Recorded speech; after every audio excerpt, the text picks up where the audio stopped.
Question number 7. What should be subtracted from 120 so that the number obtained will become equal to 50% of 70? इसका मतलब 120 में से हमें कुछ माइनस करना है. 50% ऑफ 70 मतलब 35. तो 120 में से 35 माइनस करना है. Answer is 85. Question number 8. What is the value of 25% of 20% of 840? देखिए हमें पता होना चाहिए 25% मतलब 1/4, 20% मतलब 1/5. किसका? 840 का. 5 4 द 20, 0 से 0 कैंसिल आउट हो गया, बचा 2. तो आंसर कितना है? 42. 42 is the right answer. Question number 9. The present population of a town is 60,000. It increases every year at the rate of 25%. इसका क्या मतलब है? 25% आपको पता है 1/4 होता है. इसका मतलब अगर पॉपुलेशन इस साल 4 थी तो अगले साल कितनी हो जाएगी? 5, है ना. तो what was the population of the town 2 years ago? मान लिया x थी 2 ईयर्स अगो, फिर 5/4 हो गई, फिर दोबारा से 1 साल बाद और 5/4 हो गई. आंसर कितना आया? 60,000. 5 5 25. 25 ये इसका मतलब क्या है? 6 इंटू 100 इंटू 100. तो इंटू में मैं ऐसे लिखती हूँ 600 इंटू में 4. 25 4 द 100 होता है, हमें पता है. अब आंसर क्या आया? x is equals to 60 into में 4 इंटू 4. 60 नहीं भैया 600 है, इंटू में 4, है ना. ये आंसर आया. अब आप देख रहे हो यहाँ पे नंबर ऑफ़ ज़ीरोस, यहाँ पे 2, यहाँ पे 3, यहाँ पे 1, यहाँ पे 3. हमारे क्वेश्चन में नंबर ऑफ़ ज़ीरोस कितने आएंगे? 2. मल्टीप्लाई करेंगे ही नहीं हम, तो नंबर ऑफ़ ज़ीरो से ही आंसर मार्क कर देंगे. Question number 10. The value of a car depreciates at the rate of 50% per annum. 50% का क्या मतलब है? 1/2. इसका मतलब अगर वैल्यू इस साल 2 थी तो अगले साल 1 हो जाएगी. ठीक है. तो if it's present value is 75,000, what was the value of the car 3 years ago? समझ लो कार की वैल्यू थी 3 साल पहले x, फिर 1/2 रह गई, फिर अगले साल फिर उसका जितनी ये वैल्यू थी उसका 1/2 रह गई, फिर अगले साल 1/2 रह गई, और इतना होने के बाद क्या वैल्यू आई उसकी? 75,000. 2 to the 4, 4 to the 8. 75 को 8 से मल्टीप्लाई करेंगे, कितना आया? 75 to the 150, 150 4 the 600, 600 और साथ में ये 3 0. बस ये आंसर है. Question number 11. In a class 40% are boys and the number of girls are 54. भाई एक क्लास में या तो बॉयज़ होंगे या गर्ल्स होंगी. 40% बॉयज़ है तो इसका मतलब 60% गर्ल्स हुई. 60% किसके बराबर है? 54 के. हमसे पूछे what is the number of boys, मतलब 40% की वैल्यू निकालनी है. वो कैसे निकालेंगे? 54/60 इंटू में 40. 6 9 the 54, 9 4 the 36. 36 is the right answer. Question number 12. m is 25% more than n. m जो है n से 25% ज़्यादा है. देखो 25% का मतलब 1/4. अगर कोई वैल्यू 4 है, 25% ज़्यादा, 4 का 25% 1 है, तो वो 5 हो गई. इसका मतलब 5 जो है वो m है और 4 जो है वो n है. How much percent less n is how much percent less than m.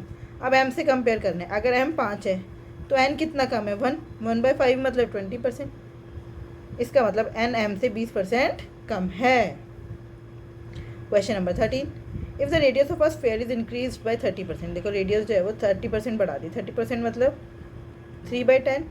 बढ़ा दी का मतलब क्या? अगर पहले 10 थी तो अब कितनी हो गई? 13. अगर पहले रेडियस 10 सेंटीमीटर थी तो अब 30% बढ़ा के कितने हो गए? 13 सेंटीमीटर. अब आपको स्फीयर का हमसे क्या पूछा? What will the percentage increase in its volume. Volume में कितना परसेंट इंक्रीज होगा? इसका क्या मतलब है? वॉल्यूम में कितना परसेंट इंक्रीज होगा? क्या क्या मतलब है? वॉल्यूम क्या होती है? 4/3 पाई r cube. Radius 3 times multiply हो रही है, बस हम कर देंगे 13/10 इंटू 13/10 इंटू 13/10.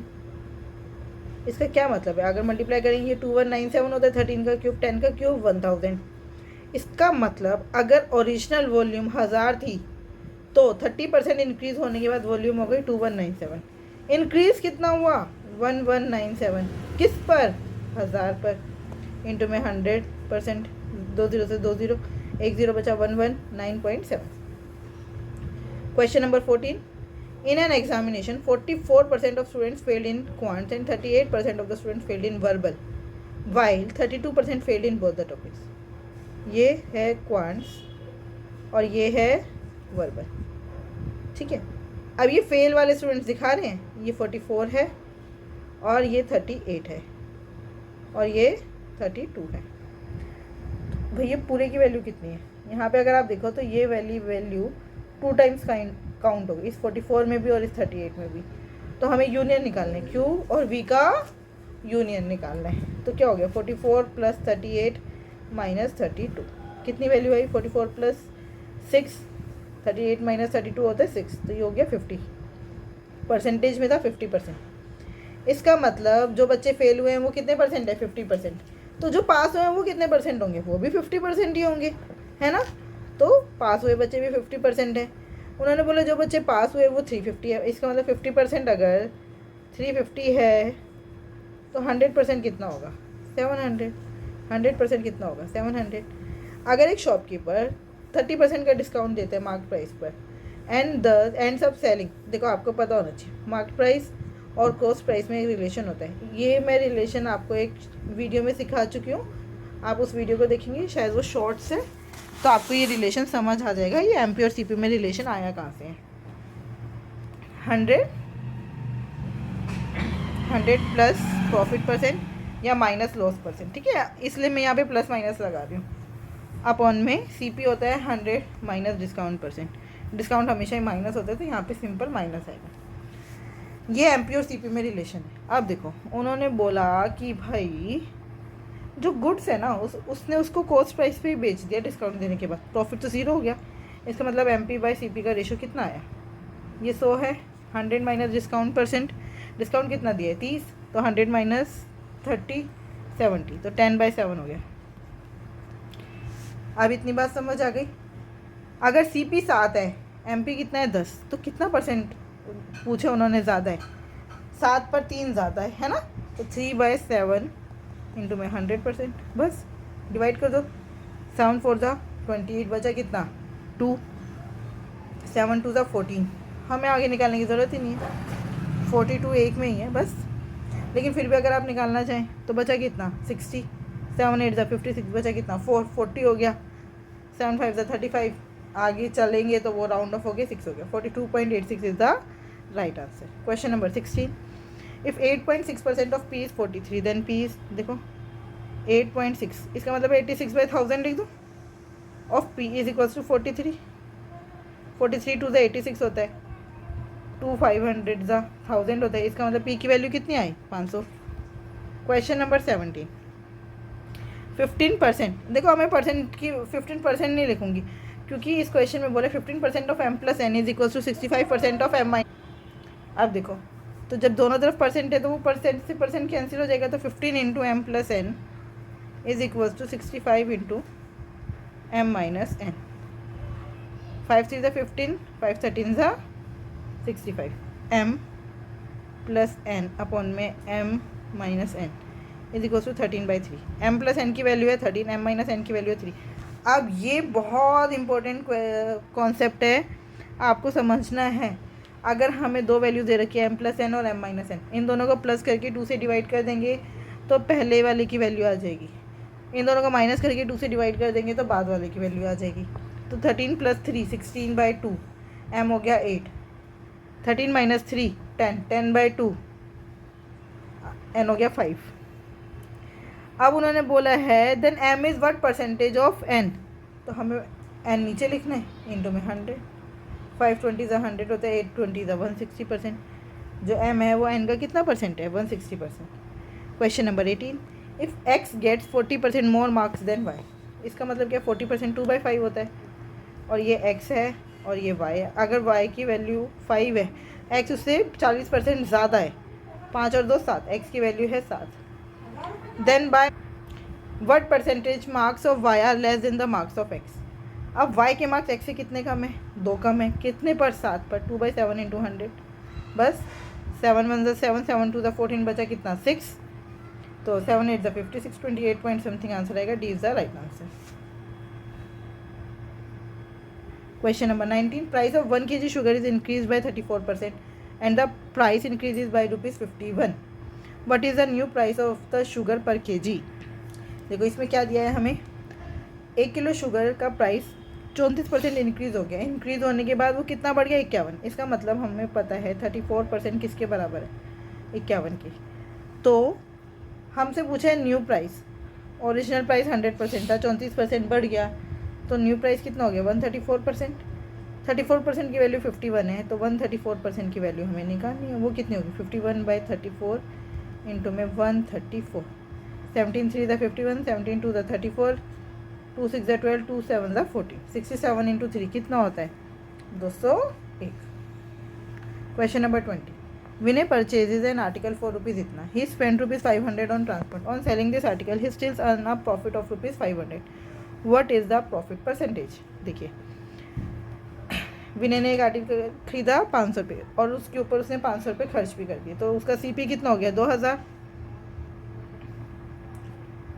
और उसको अभी भी 500 रुपये का प्रॉफिट हो गया, तो प्रॉफिट परसेंटेज कितना है, तो 500 का प्रॉफिट 2000 पर इंटू में 100,